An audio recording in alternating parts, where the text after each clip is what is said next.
உன் மனதை நீ இலகுவாக வைத்து கொண்டால் உன்னுடைய குறிக்கோளையும் நீ எளிதாக அடைய முடியும்.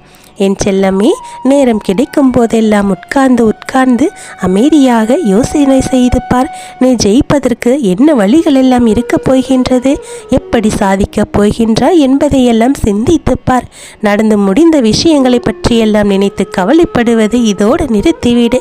அடுத்து என்ன செய்ய வேண்டும் என்பதை பற்றி மட்டும் நீ சிந்திக்க ஆரம்பித்து விட்டால் உன் வாழ்வில் மிகப்பெரிய சந்தோஷமானது உன்னை தேடி வந்து சேரும்.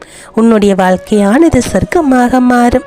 உன் வாழ்க்கையில் வரக்கூடிய சின்ன சின்ன சந்தோஷங்களை எல்லாம் நீ காசு பணம் என்ற ஒரு விஷயத்தில் செலுத்திவிட்டு அதனால் வருந்தி கொண்டிருக்கிறாதே. அந்த நேரத்தை அனுபவிக்க பழகு. சின்ன சின்ன சந்தோஷங்களை எல்லாம் இழந்து விடாதே. இவ்வளவு பெரிய வருத்தத்தை உன் சாயப்பா தீர்க்க வேண்டும் என்று தான் உன்னோடு வந்திருக்கின்றேன். என் செல்லமே, உனக்காக அனைத்துமே கொடுக்க வேண்டும் என்று தான் ஆசைப்படுகின்றேன்.